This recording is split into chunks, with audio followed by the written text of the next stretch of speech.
നമസ്കാരം. എല്ലാ പ്രേക്ഷകർക്കും ജനമനസ്സിലേക്ക് ഒരിക്കൽ കൂടി സ്വാഗതം. ഇന്ന് ഈ പരിപാടിയിൽ എന്നോടൊപ്പം ഡോക്ടർ എം.എ. ലാൽ, ഒപ്പം തന്നെ പ്രമുഖ മാധ്യമ പ്രവർത്തകനായ ശ്രീ ജേക്കബ് ജോർജ്. ഇന്ന് നമ്മൾ ചർച്ച ചെയ്യുന്നത് തിരുവനന്തപുരം ആറ്റിങ്ങൽ മണ്ഡലങ്ങൾ. തിരുവനന്തപുരം ലോക്സഭാ മണ്ഡലം രാജ്യശ്രദ്ധയിലേക്ക് തന്നെ വരുന്നതാണ്. ഒരുപക്ഷെ ബി.ജെ.പിക്ക് കൂടുതൽ പ്രതീക്ഷയുള്ള കേരളത്തിലെ ഒരു ലോക്സഭാ മണ്ഡലം എന്നതാകാം അതിന് ഒരു കാരണം. തൊട്ടടുത്തുള്ള ആറ്റിങ്ങൽ മണ്ഡലത്തിലേതുപോലെ അല്ല തിരുവനന്തപുരത്തെ എല്ലാ രാഷ്ട്രീയ കക്ഷികളും കാണുന്നത്. ആ നിലയ്ക്ക് തിരുവനന്തപുരത്തിൻ്റെ പ്രത്യേകതകൾ എന്താണ്, അവിടെ സ്വാധീനിക്കുന്ന ഘടകങ്ങൾ എന്തൊക്കെയാണ്, ഒപ്പം തിരുവനന്തപുരം എന്ന മണ്ഡലത്തിൻ്റെ തനിമ ഏതൊക്കെ രീതിയിൽ നമുക്ക് ചർച്ച ചെയ്യാനാകും, ഇതൊക്കെ പറയാൻ ശ്രമിക്കുമ്പോൾ ഏറ്റവും ആദ്യം തിരുവനന്തപുരം 2014 എങ്ങനെയാണ് എന്ന് നോക്കാം. 2014 തിരുവനന്തപുരം ലോക്സഭാ മണ്ഡലം ശശി തരൂർ കോൺഗ്രസ് സ്ഥാനാർത്ഥി വിജയിക്കുന്ന ഒരവസ്ഥയിലേക്ക്, വീണ്ടും അദ്ദേഹം അവിടെ നിന്ന് തിരഞ്ഞെടുക്കപ്പെടുന്ന ഒരവസ്ഥയിലേക്കാണ് പോയത്. 2,97,806 വോട്ടുകൾ. ഒ രാജഗോപാൽ എന്ന ബി.ജെ.പി സ്ഥാനാർത്ഥി രണ്ടാമതാണ് അവിടെ എത്തിയത് എന്നതും പ്രത്യേകതയുള്ളതാണ്. 2,82,336 വോട്ടുകൾ. ബെനറ്റ് എബ്രഹാം എന്ന CPIയുടെ ഇടത് സ്ഥാനാർത്ഥിക്ക് 2,48,941 വോട്ടുകൾ. ശശി തരൂർ ഒ രാജഗോപാലിനേക്കാൾ 15,470 വോട്ടുകൾ നേടി തിരുവനന്തപുരത്തിന്റെ ചരിത്രപരമായ ഒരു പോളിംഗ് ശതമാനം എന്ന് പറയാവുന്ന 68.64% പോളിംഗ് നടന്നപ്പോൾ ഉണ്ടായ ഒരു അവസ്ഥയാണിത്. ശ്രീ ജേക്കബ് ജോർജ്, ഇപ്പോ ഈ കണ്ട വോട്ടുകൾ നോക്കുക. ഏതാണ്ട് 2 ലക്ഷത്തിൽ പരം വോട്ടുകൾ 3 സ്ഥാനാർത്ഥികൾക്ക് കിട്ടുന്ന ഒരു മണ്ഡലമാണ് തിരുവനന്തപുരം മണ്ഡലം എന്നത് തന്നെയാണോ ഇതിന്റെ കൗതുകം, പ്രത്യേകത?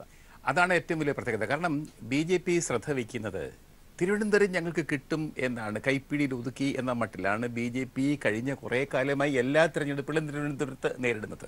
ഒ രാജഗോപാൽ ആയിരുന്നു, ഒ രാജഗോപാൽ മാത്രമായിരുന്നു അവരുടെ ഒരു തുറപ്പിച്ചീട്ട്. അതുകൊണ്ട് ഇവിടെ നമ്മൾ കാണുന്നത്, ഇവിടെ ശരിക്കും ഒ രാജഗോപാൽ തിരുവനന്തപുരം മണ്ഡലത്തിൽ 2ാം സ്ഥാനത്തെത്തി. ശശി തരൂരിൻ്റെ തൊട്ടു പുറകിൽ ഏതാണ്ട് 15,000-ലധികം വോട്ടിന് തൊട്ടു പിന്നിൽ രണ്ടാമത്. ഇപ്പം ഞാൻ ചെറിയൊരു ചരിത്രത്തിലേക്കൂടെ കിടക്കാം. തിരുവനന്തപുരത്ത് നമ്മളെല്ലാം താമസിക്കുന്ന സ്ഥലമായതുകൊണ്ട് 1984 ഹിന്ദു മുന്നണി സ്ഥാനാർത്ഥി കേരളവർമ്മ രാജയുടെ മുന്നേറ്റം ഹിന്ദുമുന്നണിയാണ്. കുമ്മനം രാജശേഖരനൊക്കെ അന്ന് BJP അല്ല, ഹിന്ദുമുന്നണിയാണ്. ഹിന്ദുമുന്നണി എന്നാൽ BJP ഇങ്ങനെ ഫോം ചെയ്ത് വരുന്നേ ഉള്ളൂ, BJP എന്നാൽ ഹിന്ദുമുന്നണി, അങ്ങനെ ഒരു പ്രമാണമായിരുന്നു അന്ന്. അത് കണ്ടപ്പോൾ ഹിന്ദുമുന്നണി സ്ഥാനാർത്ഥി കേരളവർമ്മ രാജ ഒരു വൻ മുന്നേറ്റം നടത്തുന്നു. എ ചാൾസ് വിജയിക്കുന്നു. അങ്ങനെ കോൺഗ്രസിൻ്റെ സ്ഥാനാർത്ഥി, കരുണാകരൻ കണ്ടുപിടിച്ച നാടാർ സ്ഥാനാർത്ഥി, അത് കണ്ടപ്പോഴത്തേക്ക് EMSന് വിഷമമായി. ആ സമയത്ത് തന്നെയാണ് ഇർഫാൻ ഹബീബ് DYFI സമ്മേളനത്തിൽ മുസ്ലിം വർഗീയത കൂടുമ്പോൾ ഹിന്ദു വർഗീയതയും കൂടും എന്ന പ്രസംഗം നടത്തി. EMS അതിൻ്റെ ചുവട് പിടിച്ച് ഈ തിരുവനന്തപുരത്തെ ഈ തെരഞ്ഞെടുപ്പ് ഫിഗർ കണ്ട് ഹിന്ദുമുന്നണിയുടെ മുന്നേറ്റം കണ്ട് അദ്ദേഹത്തിന് ആദിഭൂതിയായിട്ട് അദ്ദേഹം പ്രഖ്യാപിച്ചു മുസ്ലിം വർഗീയത അതുതന്നെയാണ് ഹിന്ദു വർഗീയത വളർത്തുന്നത്. അതാണ് പിന്നീട് അങ്ങോട്ട് അതിന് കൂടെ MV രാഘവനും ശരീരത്തിനെതിരെയുള്ള നീക്കം, അഖിലേന്ത്യാ ലീഗ് LDF വിട്ട് അങ്ങപ്പുറത്തേക്ക് പോകുന്നു. PM അബൂബക്കറിൻ്റെ ഒരു വലിയ വികാരപരമായ പ്രസംഗമുണ്ട് കേരള നിയമസഭയിൽ. പക്ഷേ MV രാഘവനും ഇടതുമുന്നണി വിടേണ്ടി വന്നു 85 ആയപ്പോഴേക്ക്. അത് വേറെ ഒരു ചരിത്രത്തിന്റെ ഭാഗം. അതായത് തിരുവനന്തപുരം മണ്ഡലത്തെക്കുറിച്ച് ഉള്ള ഈ കണക്കുകൾ കേരളത്തിന്റെ തന്നെ രാഷ്ട്രീയം, ഇടത് രാഷ്ട്രീയത്തിലെ പ്രത്യേകതകൾ, ഇതൊക്കെയാണ്. അതെ. അപ്പോൾ EMSന്റെ ഒരു കണക്കുകൂട്ടൽ ശരിക്കും പറഞ്ഞാൽ 87 തെരഞ്ഞെടുപ്പിൽ ഇടതുമുന്നണി ഗംഭീരമായിട്ട് തിരിച്ചു വരുന്നു. മുസ്ലിം രാഷ്ട്രീയത്തിന്റെ അവസാനത്തെ കണ്ണിയും കൂടെ LDF നിന്ന് പറഞ്ഞയക്കുന്നു EMS നമ്പൂതിരിപ്പാട്. അതെ, തികച്ചും അങ്ങേയറ്റം purest form of secular front. അതിന്റെ ഒരു വിജയമാണ് 87 കേരളം കണ്ടത്. അതിന്റെ ഒരു കേരളം തന്നെ ആഘോഷിക്കുകയായിരുന്നു ആ വിജയം. ലോക്സഭാ തെരഞ്ഞെടുപ്പുകളുടെ ഒരു സമീപകാല ചരിത്രമെങ്കിലും നമുക്ക് പെട്ടെന്ന് നോക്കിയിട്ട് ചർച്ച തുടരാം എന്ന് തോന്നുന്നു.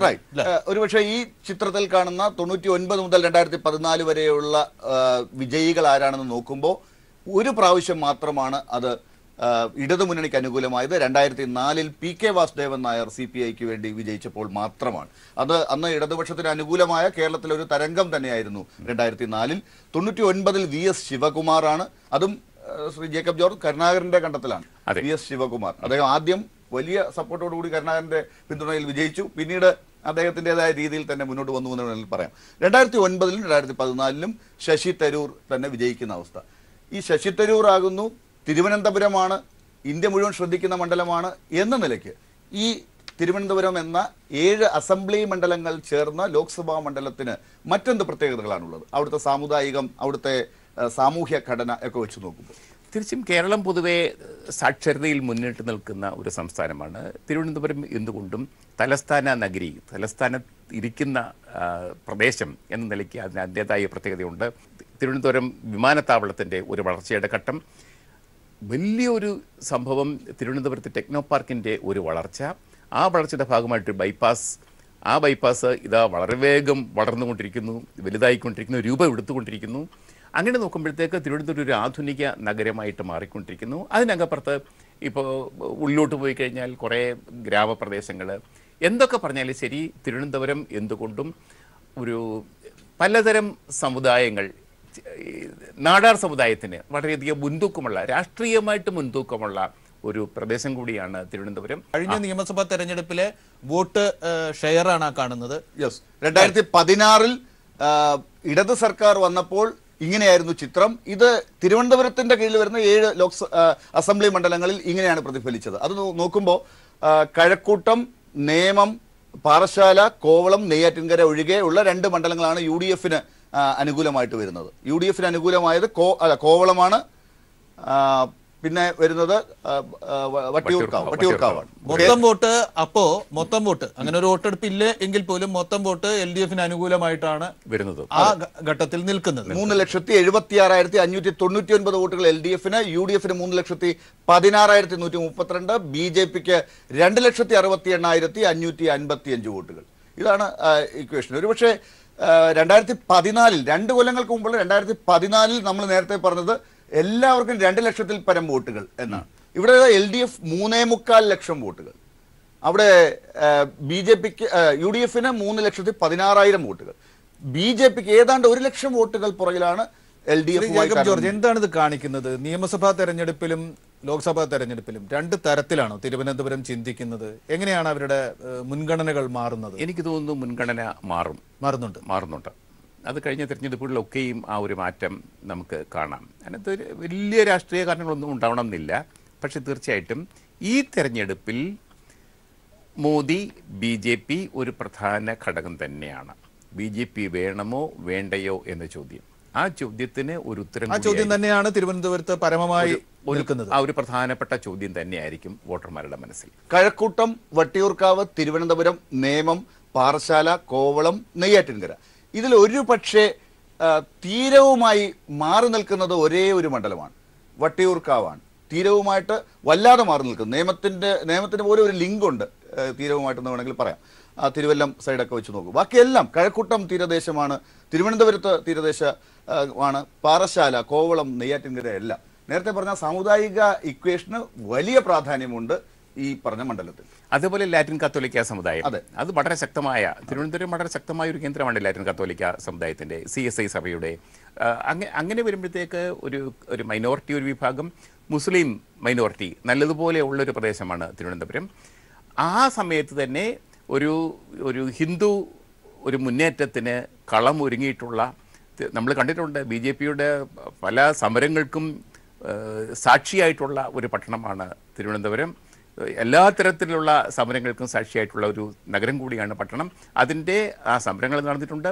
അതിൻ്റെ പ്രത്യാഘാതങ്ങൾ കൊടുക്കാനും തിരുവനന്തപുരം തയ്യാറായിട്ടുണ്ട് എന്ന കാര്യം പ്രത്യേകം. തീർച്ചയായിട്ടും. അതായത് ന്യൂനപക്ഷങ്ങൾക്ക് ഒരു വലിയ പ്രാധാന്യം, അതായത് ന്യൂനപക്ഷം വേഴ്സസ് ഈ പറയുന്ന സാമുദായിക വോട്ടുകൾക്ക് ഒരു വലിയ പ്രാധാന്യം ഈ മണ്ഡലത്തിലുണ്ട്. അത് ഈ നിയമസഭാ മണ്ഡലങ്ങളുടെ കണക്കെടുക്കുമ്പോൾ ഒരുപക്ഷെ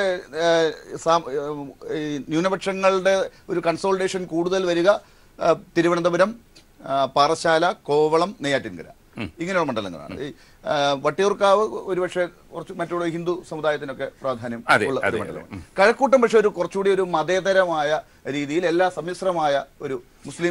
തിരുവനന്തപുരം മൊത്തത്തിലെ നമ്മൾ എന്തൊക്കെ സമുദായങ്ങളുടെ സാന്നിധ്യം പറഞ്ഞാലും മൊത്തത്തിൽ നോക്കുമ്പോഴത്തേക്ക് കേരളം മൊത്തത്തിൽ നോക്കുന്നത് പോലെ തന്നെ ഒരു സെക്കുലർ സ്വഭാവം വളരെ ശക്തമായിട്ട് തെളിഞ്ഞു കാണുന്ന ഒരു പ്രദേശം തന്നെയാണ്. തിരുവനന്തപുരത്തിന് പലപ്പോഴും ഒരു ലളിത സമവാക്യം തിരുവനന്തപുരം സമം ഇന്നതാണ് എന്ന് പറയാവുന്ന തരത്തിലില്ല.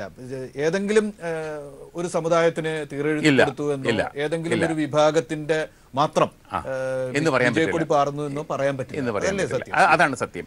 ഒരുപക്ഷെ ദേശീയമായി ചർച്ച ചെയ്യപ്പെടുന്ന വിഷയങ്ങൾ പോലും ഇപ്പോൾ യുദ്ധത്തിന്റെ കാര്യങ്ങൾ ഉണ്ടെങ്കിൽ അത് കേരളത്തിൽ തന്നെ പൊതുവെ ചർച്ച ചെയ്യപ്പെട്ട ശബരിമലയുടെ വിഷയം, ഇതൊക്കെ നന്നായി ചർച്ച ചെയ്യാൻ സാധ്യതയുള്ള ഒരു മണ്ഡലം തിരുവനന്തപുരമാണെന്ന് പറയാം.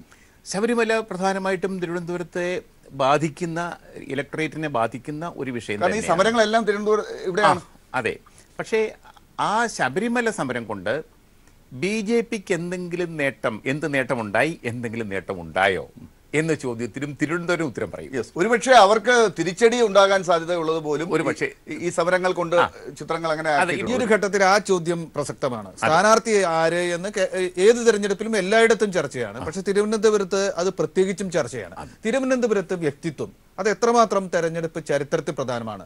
വലിയ വ്യക്തികൾ പരാജയപ്പെട്ട ONV ഗ്രൂപ്പിനെ പോലുള്ള ഒരു പരാജയപ്പെട്ട ചരിത്രം ഇവിടെ ഉണ്ടായിട്ടുണ്ട്. അത്തരത്തിൽ സാമൂഹ്യമായി തിരിച്ചറിയപ്പെട്ടിട്ടില്ലാത്ത അല്ലെങ്കിൽ കൊട്ടിഘോഷിക്കപ്പെട്ടിട്ടില്ലാത്ത, നേരത്തെ പറഞ്ഞ ചാൾസിനെ പോലെ ഒക്കെ ഉള്ള ഒരാള് ജയിച്ചൊരു അനുഭവമുണ്ട്. MN ഗോവിന്ദൻ നായരുടെ അനുഭവം, KV സുരേന്ദ്രനാഥിന്റെ ഒക്കെ വിജയം എന്നൊക്കെ പറഞ്ഞാൽ നമുക്ക് ഒരിക്കലും ചിന്തിക്കാനാവാത്ത വിജയമാണ്. വ്യക്തിത്വത്തിന് എത്രമാത്രം പ്രാധാന്യം ഇവിടെ ഉണ്ട്. വ്യക്തിത്വം മാത്രമല്ല, രാഷ്ട്രീയ നേതാവായിരിക്കണം, വെറും ഒരു വ്യക്തിത്വമല്ല. ശശി തരൂരിന്റെ ഒരു പ്രത്യേകത, ഒരു ശരിക്കും ലോക UN-ലായിരുന്നുവെങ്കിലും അദ്ദേഹത്തിന് ഒരു അന്താരാഷ്ട്ര പൊളിറ്റിക്സ് ഉണ്ട്, രാഷ്ട്രീയം മനസ്സിലുണ്ട്, അദ്ദേഹത്തിന്റെ മുഖത്വമുണ്ട്. അത് ജനങ്ങൾക്ക് പെട്ടെന്ന് തിരിച്ചറിയാൻ പറ്റും. പക്ഷേ രാഷ്ട്രീയം അത്ര തീണ്ടിയിട്ടില്ലാത്തവർ വന്നു നിന്നാൽ ജനം തിരസ്കരിക്കും. അതാണ് ബെനറ്റ് എബ്രഹാമിന് പറ്റിയ കുഴപ്പം. CPI സ്ഥാനാർത്ഥിയാണ്, ഇടതുപക്ഷ സ്ഥാനാർത്ഥിയാണ്, അതൊക്കെ ശരിയാണ്. പക്ഷെ നാക്കെടുത്ത് നല്ല രാഷ്ട്രീയം പറയണ്ടേ? വ്യക്തിത്വം പരിഗണിക്കുന്നതിന് കൂടി രാഷ്ട്രീയത്തിൻ്റെതായിട്ടുള്ള ഒരു രീതിയുണ്ട്. രാഷ്ട്രീയ നേതാവായിരിക്കണം എന്ന് എനിക്ക് തോന്നുന്നു. ഇതിപ്പോൾ രാഷ്ട്രീയക്കാരുടെ ഒരു മാറ്റുരയ്ക്കലാണല്ലോ. അവിടെ രാഷ്ട്രീയം അറിയുന്നവൻ, രാഷ്ട്രീയം പറയുന്നവൻ തന്നെയായിരിക്കണം സ്ഥാനാർത്ഥി. ശശി തരൂർ ആണ് കോൺഗ്രസിൽ നിന്ന് ഇപ്പോൾ ജയിച്ചു വരുന്നത്. നമ്മൾ പറയുന്നതാണ് വലിയ അന്താരാഷ്ട്ര പൗരൻ ആണ് അദ്ദേഹം. അദ്ദേഹത്തിന്റെ പ്രസംഗം, പുതിയ വാക്കുകൾ കണ്ടുപിടിക്കുന്ന ഒരു വലിയ വ്യക്തിത്വമാണ് അദ്ദേഹം. തിരുവനന്തപുരത്തിന് പറ്റിയ ആൾ. പക്ഷേ ശ്രീ ചാൾസിനെ കുറിച്ച് നോക്കുക.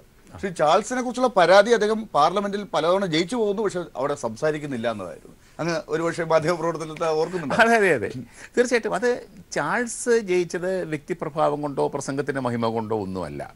അത് കരുണാകരന്റെ ഒരു ചാണക്യ തന്ത്രമുണ്ടല്ലോ. ഇവിടെ ഏത് സ്ഥാനാർത്ഥി സാമുദായികമായിട്ട് പിന്തുണയാർജിക്കാൻ ആരെ നിർത്തണം. നാടാർ സമുദായം അങ്ങനെ സ്വന്തമായിട്ട് രാഷ്ട്രീയമൊന്നും ഉള്ള ഒരു സമുദായമല്ല. പക്ഷെ ആ സമുദായത്തിന്റെ വോട്ട് പിടിക്കാൻ ഈ ഒരൊറ്റ നീക്കം കൊണ്ട്, ചടുലമായ ഒരു നീക്കം കൊണ്ട് കഴിയുമെന്ന് കരുണാകരൻ തെളിയിച്ചു. അത് തന്നെയാണ് ചാൾസ്. പക്ഷെ ഒരു കാലഘട്ടത്തിൽ തിരുവനന്തപുരത്ത് ഈ നാടാർ വോട്ടുകൾ എന്ന് പറയുന്നത് UDFന്റെ വോട്ടുകൾ എന്ന് പറഞ്ഞു വെച്ചിരുന്ന ഒരു കാലഘട്ടം ഉണ്ടായിരുന്നു. അവിടെയാണ് നമ്മൾ ഈ കാണുന്ന മാറ്റം. 2016 പാറശാലയിലും നെയ്യാറ്റിൻകരയിലും ഒക്കെ, അല്ലെങ്കിൽ കാട്ടാക്കടയിലൊക്കെ വരുന്ന മാറ്റം എന്ന് പറയുന്നത് വലിയ മാറ്റമാണ്. കാരണം നമുക്ക് ഈ ചരിത്രത്തിലൂടെ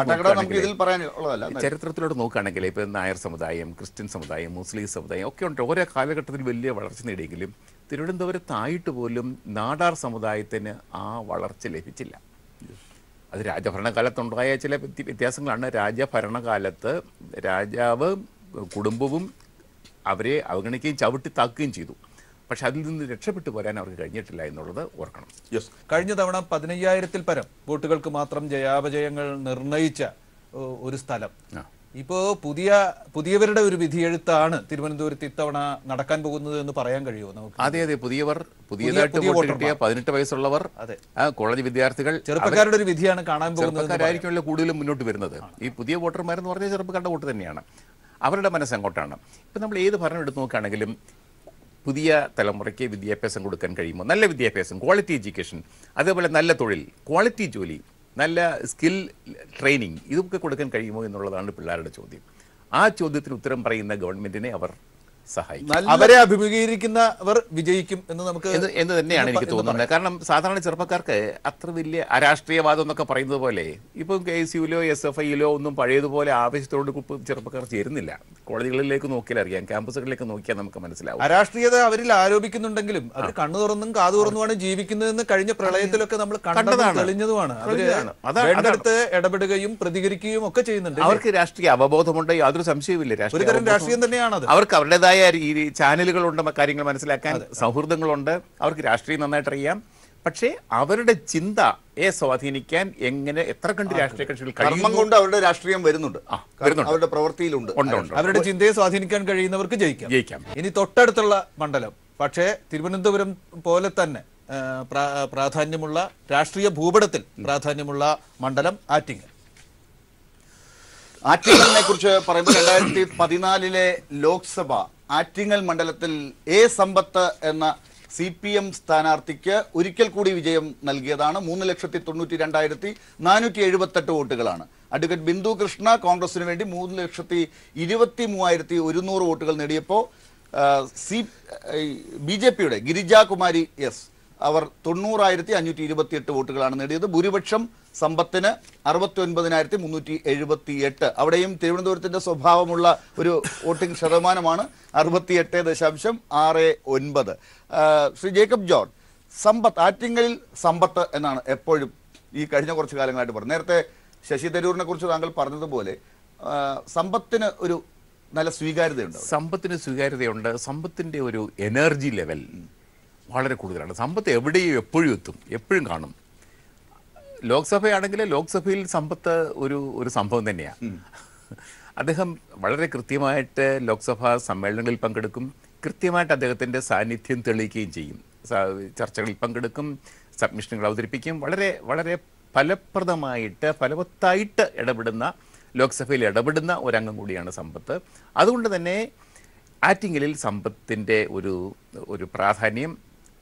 പ്രധാനം തന്നെയാണ്. അതിനെതിരെ ഇപ്പം കോൺഗ്രസിന് ഒരു സൂചന പോലും നൽകാൻ കഴിഞ്ഞിട്ടില്ല എന്ന കാര്യം കൂടി ഓർക്കണം. BJPയുടെ കാര്യം പറയുകയും വേണ്ട. അല്ല, BJP തിരുവനന്തപുരത്ത് നരേന്ദ്രമോദിയെ അന്വേഷിക്കുന്നത് പോലെ ഈ ആറ്റിങ്ങലിൽ അതും പറ്റിയല്ല. അതെ, UDFന് അല്ല, BJPക്ക് അവിടെ ആറ്റിങ്ങലിൽ നേരത്തെ ഗിരിജാകുമാരി എന്ന് പറയുന്നത് ഒരു ഇറക്കുമതി സ്ഥാനാർത്ഥി പോലെയാണ്. അവിടുത്തെ ആറ്റിങ്ങലിന്റെ സ്ഥാനാർത്ഥിയല്ല. നോക്കുക, ആറ്റിങ്ങലിനെ പറ്റി പറയുമ്പോൾ വ്യക്തി പോലെ തന്നെ പ്രസക്തമാണ് ആറ്റിങ്ങലിന്റെ പശ്ചാത്തലവും രാഷ്ട്രീയ ഭൂതകാലവും.